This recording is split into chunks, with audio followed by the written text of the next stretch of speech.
Welcome to Seenu forms. நம்ம இப்போ என்ன பார்க்கணும்னா, செம்பரி குட்டிகளுக்கு எடை அதிகரிக்கும் குச்சி புண்ணாக்கு வந்து நிறைய பேர் நிறைய டைப்பில் போடுறாங்க. ஆனால் நம்ம போட்டதுலேருந்து ஒரு 2-3 வருஷமாக போடுதோம். ஆனால் இந்த புண்ணாக்கு தான் நல்ல ரிசல்ட் கொடுக்குது. ஒரு மாதத்துக்கு 2 கிலோ கிட்ட இந்த புண்ணாக்கு மட்டும் நீங்கள் தனியாக போட்டாலே வெயிட் வந்து கூடுது.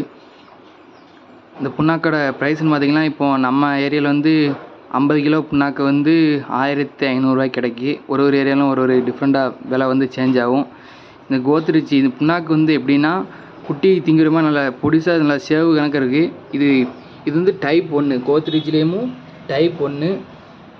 இந்த படத்தை பார்த்தாலே உங்களுக்கு தெரியும். கோத்ரிச் வந்து ஒரு நல்ல பிராண்டு தான். இப்போ இந்த புண்ணாக்கு எப்படி இருக்குன்னு பார்ப்போம். இது ஏன் முக்கியம்னா, இப்போ இந்த புண்ணாக்கு வந்து கொஞ்சம் இனிப்பாக இருக்கும், நல்ல மணமாக இருக்கும் குட்டி திங்கிறதுக்கு. இப்போ இந்த புண்ணாக்கு வந்து பார்த்தீங்கன்னா நல்ல பாருங்க சேவு மாதிரி இருக்கும். குட்டி திங்கு நல்லா இருக்கும். நிறைய பேர் நீங்கள் என்ன புண்ணாக்கு யூஸ் பண்ணி நிறைய பேர் கேட்டாங்க. அதனால தான் நம்ம வந்து வீடியோ போடுறோம். இந்த புண்ணாக்கில் என்ன இருக்குதுன்னு பார்த்தீங்கன்னா, மக்காச்சோளம், பச்சரிசி, கம்பம்புல், இந்த மாதிரி நவதானியங்கள் பூரா அதில் கலந்துருக்கு. ஆனால் இந்த மாதிரி புண்ணாக்கு நல்ல கம்பெனியான புண்ணாக்காக வாங்கி போடுங்க. நிறைய பேர் லோக்கல் ஐட்டம் போடுறாங்க. இருந்தாலும் ஆனால் இந்த மாதிரி ரிசல்ட் வந்து உங்களுக்கு கிடைக்காது. இந்த மாதிரி புண்ணாக்கை பார்த்து நீங்கள் வாங்கி யூஸ் பண்ணுங்கள். நம்ம யூஸ் பண்ண நல்ல ரிசல்ட் இருக்குது போய் தான் நம்ம இந்த வீடியோவில் வந்து போட்டிருக்கோம். இந்த வீடியோ யூஸ்ஃபுல்லாக இருந்தால் லைக் பண்ணுங்கள், ஷேர் பண்ணுங்கள், கமெண்ட் பண்ணுங்கள்.